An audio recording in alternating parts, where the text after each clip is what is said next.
औज़ुबिल्लाहिमिनश्शैतानिर्रजीम बिस्मिल्लाहिर्रहमानिर्रहीम। Welcome back dear students, hope so आप लोग खैरियत से होंगे। आपको जैसा कि पता है बेटा, हमने क्लास 9th की फिज़िक्स का चैप्टर नंबर 2 स्टार्ट किया हुआ है, जिसका नेम है काइनेमैटिक्स। और आज जो टॉपिक आपसे डिस्कस करने वाले हैं वो है 2.13 free fall acceleration. Free fall acceleration क्या है?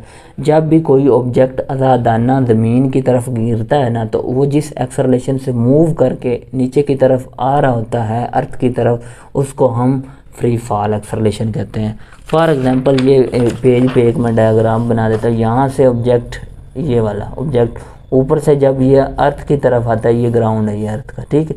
तो यहाँ पे अर्थ की तरफ आता है, ये सीधा आ रहा है, तो जिस एक्सेलरेशन के साथ आ रहा है, देखिए यहाँ पे इसकी इनिशियल वेलोसिटी v आई है, और फिर ये इसको आगे हिट करेगा, इसकी फाइनल वेलोसिटी, यहाँ पे वेलोसिटी में चेंज आ रहा है तो एक्सेलरेशन प्रोड्यूस होगा। और ये जब ऊपर से नीचे आ रहा होगा तो ये एक्सेलरेशन ये नहीं होगा, बल्कि ये ग्रेविटेशनल एक्सेलरेशन होगा। और जिस ये एक्सेलरेशन से ऊपर से नीचे की तरफ आ रहा है, आज़ादाना आ रहा है, तो उस एक्सेलरेशन को हम फ्री फॉल एक्सेलरेशन कहते हैं। आज़ादाना गिरते हुए जिस्म का जो एक्सेलरेशन होता है उसको हम फ्री फॉल एक्सेलरेशन कहते हैं, या ग्रेविटेशनल एक्सेलरेशन आप कह सकते हैं, ठीक है। तो इसके लिए फिर आप नेक्स्ट आपको बताता हूँ, इसके लिए भी इक्वेशन ऑफ मोशन है। अब जब ऊपर से नीचे आ रहा है तो ऑब्जेक्ट को टाइम भी लग रहा है। ऑब्जेक्ट ने यहाँ से यहाँ तक अगर मूव किया है तो इसको क्या लगेगा, इसने हाइट भी कवर की है। क्या कवर की है? हाइट भी कवर है। तो यहाँ हॉरिजॉन्टल में हमने डिस्टेंस देखा, यहाँ पे हाइट है, वहाँ पे हमने एक्सेलरेशन देखा, और यहाँ पे एक्सेलरेशन की जगह क्या आएगा, जी आएगा। इसी तरह एक और बात बता दूं, इसके लिए जो इक्वेशन ऑफ मोशन होगी वो क्या होंगी, S A V F is equal to V I plus A T था ना फर्स्ट इक्वेशन में। यहाँ पे चेंज कर दे, ए की जगह क्या आ जाएगा, इनिशियल वेलोसिटी है, फाइनल वेलोसिटी है, ए की जगह क्या आ जाएगा, जी आ जाएगा। ओके हो गया, V I plus G T, बस इतना याद रखना है। लगी ये किस तरह अंडर ग्रेविटी ये इक्वेशन ऑफ मोशन होगी। जब कोई ऑब्जेक्ट ऊपर से नीचे गिरा या नीचे से ऊपर की तरफ भेज रहे होंगे आप, तब फर्स्ट इक्वेशन ऑफ मोशन आपने ये वाली लगानी, ना कि ये वाली, ठीक है। उसके बाद फिर दूसरी इक्वेशन ऑफ मोशन क्या है हमारे पास, S is equal to V I T plus half A T square है ना। एस अब क्या है हमारे पास, एच में कन्वर्ट हो चुका है, एच लिख देना, वी आई वही है, टाइम वही है, हाफ ए की जगह क्या लिख देना, जी लिख देना, और साथ क्या लिख देना, टी लिख देना। अब ये क्या है हमारे पास, सेकंड इक्वेशन ऑफ मोशन है अंडर ग्रेविटी, ठीक है। जब ऑब्जेक्ट ऊपर से नीचे आएगा या नीचे से ऊपर जाएंगे, ठीक है। उसके बाद थर्ड इक्वेशन ऑफ मोशन है 2as is equal to V F का स्क्वायर माइनस वी आई का स्क्वायर। तो यहाँ भी आपने बच्चे क्या करना है, ए की जगह क्या लिख देना, जी, एस की जगह क्या लिख देना, एच, और वी एफ का स्क्वायर मनफी वी आई का स्क्वायर। तो ये वाली जो इक्वेशन ऑफ मोशन जिनके मैंने बॉक्स बना लिया, ये इक्वेशन ऑफ मोशन है under gravity, under free fall, ठीक है।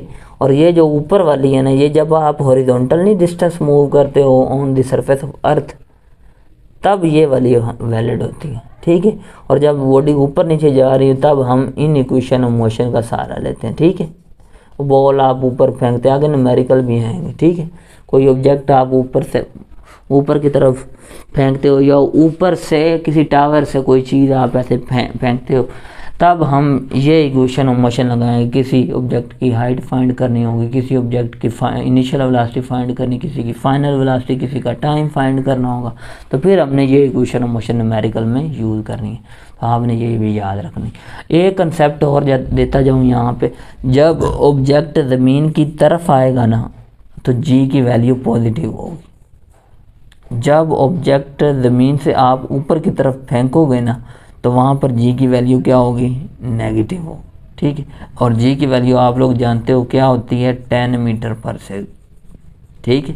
और 9.8 भी होती है, क्या होती है, 9.8 मीटर पर सेकंड स्क्वायर, ये भी होती है। और ये भी कोई भी यूज़ कर लें क्वेश्चन, लेकिन हम 10th क्लास में यही यूज़ करते हैं, तो हम भी ले जी। ऊपर जब जाएगा ये 10 पॉजिटिव होगा, और जब नीचे आएगा ऑब्जेक्ट उसके लिए जी की वैल्यू -10 मीटर पर सेकंड स्क्वायर होगी।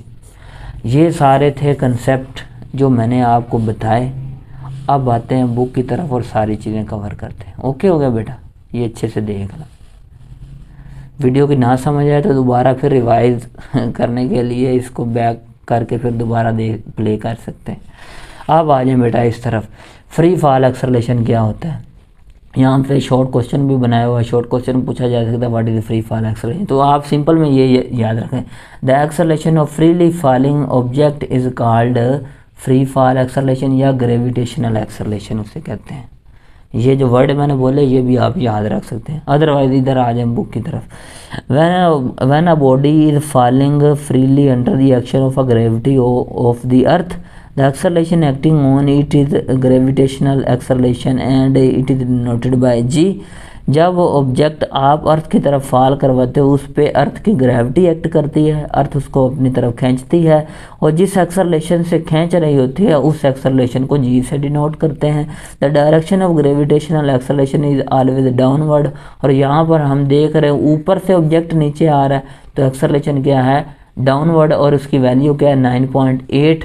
But convenience we shall use the value of, लेकिन हम कन्वेंशनली रवायती तौर पे क्या देते हैं, ये जो वैल्यू है 10 मीटर पर सेकंड स्क्वायर। जब ऑब्जेक्ट मैंने कहा था ना ऊपर से नीचे आते तो वो क्या करता है, जी की वैल्यू क्या होती है पॉजिटिव, फिर 10 क्या होगा पॉजिटिव होगा जब ऊपर से नीचे आते, ठीक है। उसके बाद नेक्स्ट ऊपर से जब नीचे आता है तो उनके लिए इक्वेशन ऑफ मोशन कैसी होंगी, तो फिर equation of motion under the action of gravity, जब ग्रेविटी के ऊपर से ऑब्जेक्ट नीचे ऐसे आ रहा है जैसे ये एग आ रहा है, इन पे जो इक्वेशन ऑफ मोशन वैलिड होंगी वो उनका वो कैसी होंगी, तो उसके लिए भैया आपने ये इक्वेशन ऑफ मोशन डायरेक्ट चाहे याद रख लें, V F equal to V I plus G T, A की जगह हमने जी लगा दिया है, एच की जगह एस लगा देना है। दो चीज़ें चेंज करनी है, जहाँ पे ए आ रहा है वहाँ पे जी लिख देना है और जहाँ पे एस आ रहा है वहाँ पे बेटा एच लिख देना, और कुछ भी नहीं, बाकी सारा एज इट इज है जो पीछे पढ़ के आ चुके, ठीक है, ये रिप्लेस कर देना है। उसके बाद 2GSVF स्क्वायर मनफी। अब ये ऊपर वाला पैसेज भी पढ़ लो, since the freely falling body is moving vertically downward in a straight line and with uniform acceleration G, जब वो कहता है कि फ्रीली फॉलिंग ऑब्जेक्ट जब वर्टिकली स्ट्रेट लाइन में डाउनवर्ड मूव करते हैं यूनिफॉर्म एक्सेलरेशन के साथ, जिसे हमने जी से डिनोट किया है, so 3 equation of motion can be applied to the motion such that the body while applying equation of motion the acceleration A is replace by G, वही बात कर रहे हैं ना। Thus the equation of motion freely falling bodies can be written as, उनको फिर ऐसे लिखते हैं। और आपको पता है जब ऊपर से नीचे ऑब्जेक्ट आता है तो उसके लिए जी की वैल्यू क्या होती है, पॉजिटिव होती है। और यहाँ पे ये वर्ड एक यूज़ कर रहा है यूनिफॉर्म, क्या यूज़ कर रहा है यूनिफॉर्म एक्सेलरेशन।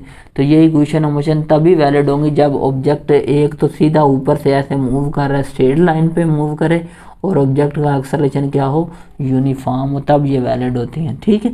जैसा ये ऊपर से पंख आ रहे हैं, ऊपर से ये एग आ रहे हैं, तो ये बिल्कुल स्ट्रेट आ रहे हैं, एक स्ट्रेटनेस होनी चाहिए और दूसरा यूनिफॉर्म एक्सेलरेशन का होना ज़रूरी है, एक्सेलरेशन कांस्टेंट होना चाहिए। उसके बाद नेक्स्ट यहाँ पे इट शुड बी रिमेंबर, अब अजम्पशन है उसके लिए भी, जैसा कि हमने ये शुरू में ये वाले अजम्पशन पढ़े ना इक्वेशन ऑफ मोशन के लिए, अब हमने अजम्पशन पढ़ने हैं फ्रीली फॉलिंग बॉडी के लिए, जब ऑब्जेक्ट ऊपर से नीचे फॉल करते हैं। ले जी क्या अजम्पशन है जी, पहला अजम्पशन है, शॉर्ट क्वेश्चन से आपसे पूछा जा सकता है, right the assumption for freely falling objects, ठीक है। तो फिर आपने ये लिखने हैं, पहले वाला if a body is release from some height to fall freely it initial velocity V I is taken as. अब देखो ये एग है, ये वाला एग पहला, यहाँ पे जब इसको आपने होल्ड किया है तो रेस्ट में नहीं, तो इनिशियल वेलोसिटी यहाँ पे इसकी क्या होगी 0 मीटर पर सेकंड। तो पहली बात यही करें, जब आप ऊपर से किसी ऑब्जेक्ट को हाइट से रिलीज़ करोगे तो उसकी पहली वेलोसिटी क्या होगी 0 होगी। The gravitational acceleration G will be taken as positive in the downward direction. मैं पहले भी बता चुका, जब ऊपर से ऑब्जेक्ट नीचे आते हैं अर्थ की तरफ उनका ग्रेविटेशनल एक्सेलरेशन क्या होगा पॉजिटिव होगा। All other quantities are associated with positive downward direction, और दूसरी भी जो क्वांटिटी इस एक्सेलरेशन के साथ एसोसिएट होंगी वो सारी क्या होंगी पॉजिटिव होंगी। The quantity in the direction opposite to the acceleration will be taken as negative, और जब ये एक्सेलरेशन नीचे से ऊपर की तरफ होगा तो उसकी जी की वैल्यू क्या होगी नेगेटिव या -10 होगा। If a body thrown vertically upward, जब वो कहता है एक ऑब्जेक्ट अब नीचे से आप ऊपर फेंकते हो, तो नीचे से जब ऊपर फेंकते हो यहाँ पे इनिशियल वेलोसिटी दी और अब यहाँ पे फाइनल वेलोसिटी क्या हो जाएगी, 0 हो जाएगी। ऑब्जेक्ट थोड़े ही लम्हे के लिए रुकता है और फिर क्या लेता है, टर्न लेता है। अब ये अगर टर्न लेगा फिर अर्थ की तरफ आएगा। तो लास्ट वाला ये एजम्पशन ये बता रहा है if a body thrown vertically upward the value of G will be negative and the final velocity will be taken as 0 at the highest point. तो हाईएस्ट पॉइंट पे फाइनल वेलोसिटी 0 होगी और ऊपर जाती हुई चीज़ों के लिए जी की वैल्यू क्या होती है, नेगेटिव होती है। ये मैंने आपको पहले ही बता दिया, जिसे नेगेटिव 10 कहते हैं मीटर पर सेकेंड स्क्वायर। तो ये थे assumption of the free fall acceleration of body. ये अजम्पशन आपने तैयार करने हैं। पहला और एंड वाला फिर बता दूं, अगर ऑब्जेक्ट ऊपर से रिलीज करते हो तो वहाँ पे ऐसे होल्ड किया हुआ है, होल्ड करने में जैसे ही छोड़ोगे तो इनिशियल वेलोसिटी यहाँ पे क्या होगी, 0 होगी। जब ऑब्जेक्ट नीचे से ऊपर की तरफ फेंकते हो तो इनिशियल वेलोसिटी आपने दी है, यहाँ पे आया और फिर अब इसने एक लम्हे के लिए रुकना है और फिर नीचे ऐसे जाएगा। तो यहाँ पे जब रुका इसकी फाइनल वेलोसिटी 0 होगी। ओके हो गया हाइट पे। और ऊपर जाती हुई चीज़ों के लिए जी की वैल्यू नेगेटिव और नीचे आती हुई चीज़ों के लिए जी की वैल्यू क्या होगी, पॉजिटिव होगी। और जी की वैल्यू कितनी होती है, 10। और यहाँ पे लिखा है acceleration of freely falling G 10 metre से फॉर ऑल ऑब्जेक्ट। चाहे कोई छोटा ऑब्जेक्ट है, चाहे मोटा ऑब्जेक्ट है, चाहे बड़ा ऑब्जेक्ट है, चाहे भारी है, चाहे हल्का है, सब के लिए जी की वैल्यू क्या है, सेम है। ठीक है। उसके बाद नेक्स्ट यहाँ पर देखें, एक वो एग गिरा रहा है, एक वो पंख गिरा रहा है। अब दोनों सेम टाइम पे ज़मीन के साथ हिट करते हैं, लेकिन प्रैक्टिकल लाइफ में आप देखेंगे अंडा पहले गिरेगा, ये जो विंग्स है, पर है किसी परिंदे का, वो लेट गिरेगा। लेकिन ऐसा नहीं है। अगर हम एक चैम्बर लें और उसके अंदर वैक्यूम क्रिएट कर दें, सारी एयर निकाल दें, तो जो एयर इसके साथ आगे हिट करती, इसकी मोशन को अपोज करती, इसकी मोशन को रोकती है, वो अगर ना रोके तो ये दोनों एग और ये जो विंग्स है ये क्या एक ही टाइम पे ज़मीन के साथ हिट करेंगे। जैसा कि उन्होंने ये पिक्चर बनाई, यहाँ पे पिक्चर ली, फिर यहाँ पे। अब ये नहीं कि एक अंडा इधर रख दिया, एक इधर रख दिया, एक इधर, एक इधर, ऐसा नहीं है मेरे भाई। यहाँ से इसको छोड़ा है, यहाँ पे पिक्चर ली, फिर जल्दी से यहाँ पे पिक्चर ली, फिर यहाँ पे, फिर यहाँ पे। अब ये ऑब्ज़र्व कर रहे हैं कि अगर हम वैक्यूम क्रिएट कर लें तो ये विंग्स और ये एग एक ही स्पीड से देखते हैं मूव कर रहे हैं और ज़मीन के साथ हिट करते हैं। ठीक है। तो यहाँ पे बेटा आपका आज का ये लेक्चर मुकम्मल हुआ। और अगर आपको वीडियो अच्छी लगी हो तो इसको लाइक कीजिएगा, चैनल को सब्सक्राइब करना ना भूलिएगा। हमारे चैनल का नेम है हमज़ा लर्निंग जोन। इसी के साथ मुझे इजाज़त दें, दुआओं में याद रखिएगा। अल्लाह हाफिज़।